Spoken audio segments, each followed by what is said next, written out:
So 3 years ago when I started working, when I went for my first interview, I was wearing black chinos, shirt and a tie. And the person who I was interviewing with was a panel interview, so they interviewed a couple of us at the same time. And all of the guys were in suits, and they got more attention than I did. They were more appreciated and accepted than I did. Luckily enough, I slapped the brains to get the job, but truth is, I felt really small. And from there I said, I don't want any other black man, or even black man, like a black young man, to go through the same feelings I went through that day. And that's how it came about. I'm a tattoo artist running my own mobile tattoo parlor. Well, that's what the business model is. So right now I'm operating in this apartment that I rent. I'm also a finance student, graduated with my BCom Finance undergraduate degree, currently doing my investment honors degree. Business prospect, high impact entrepreneur, wannabe. Well, the Slash Bar is a mobile bar. It's a pop-up store that sells cocktail slashes. So we make alcoholic slashes and non-alcoholic slashes.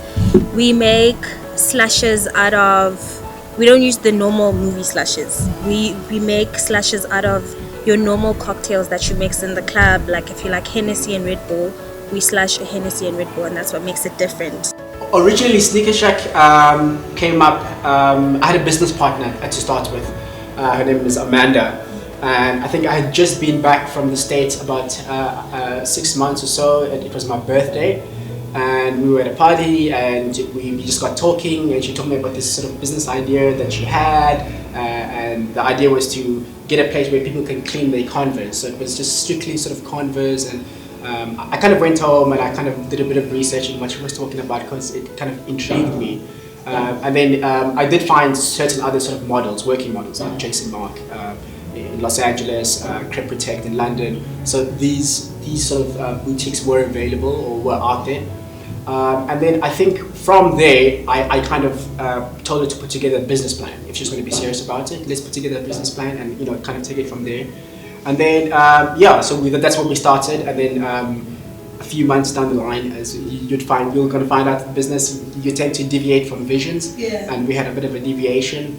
So I kind of allowed her to do her own thing. And I just kind of persevered with this. This is where we're at now. I was in bed and I was on Instagram and I saw this guy who makes alcoholic ice lollies.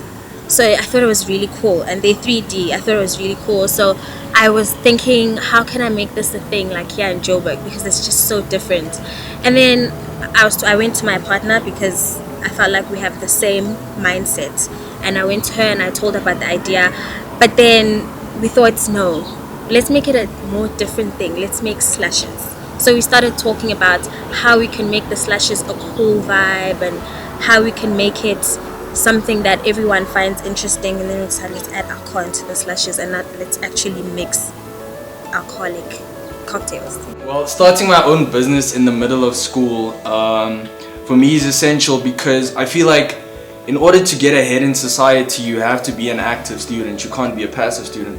So you find that a lot of people that just do their degree, they end up not finding employment, or they don't get the money that they feel they're worth. So for me, I'd rather build my own success right now while I'm in school, use the platforms I have now, the networks I have now. I mean, school is filled with potential customers. It's quite a tricky thing because it's very hard to gauge whether people actually want to get their sneakers cleaned by someone. There's not too much market research you can do with that. So a lot of it is intuition. And I like working on prototypes, so I need to see where it works elsewhere. And with that, in my sort of vision, like that, okay, this works somewhere, you just have to find the right market, and that's it, yeah. We're trying to break the ideology of having a product like this, which is suits, to be exclusive, right? So we need to make it accessible to every single one. So that's what we do. We sell affordable suits to students and young professionals, essentially people who can't even afford suits. And we want to make them look good. So for their first interviews, for matric dance, for everything, they need to have that pride to say, I can actually see myself in a 3-piece suit and look good. Well, some of the challenges I face in my business, definitely tattooing isn't the most popular industry in South Africa, but it's up and coming and it's growing every year. It's growing. More and more people are getting accustomed to the whole idea.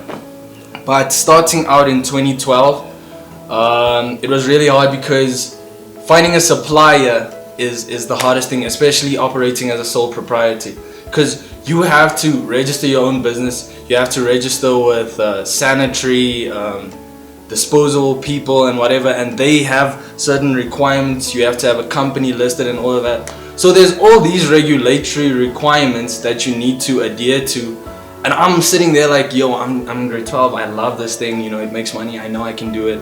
How am I supposed to do it? So eventually I went on the internet, did my research, found a supplier, and then I got dope supplies. But at first I had to run into a few crappy suppliers, so people that were supplying low quality ink. And by the way, advice to people who are starting out in the tattoo industry: all those websites on the internet, don't order equipment from them.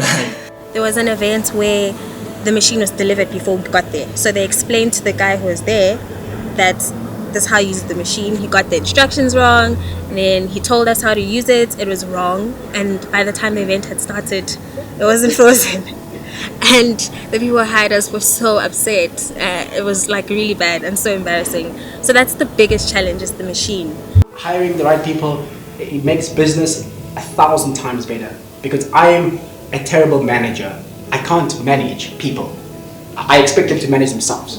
So if you hire the right people that have a sense of ownership and that share vision, you can ask TK. I can spend 2 weeks not coming here.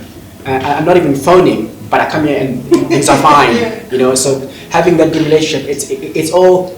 You can't build a business by yourself.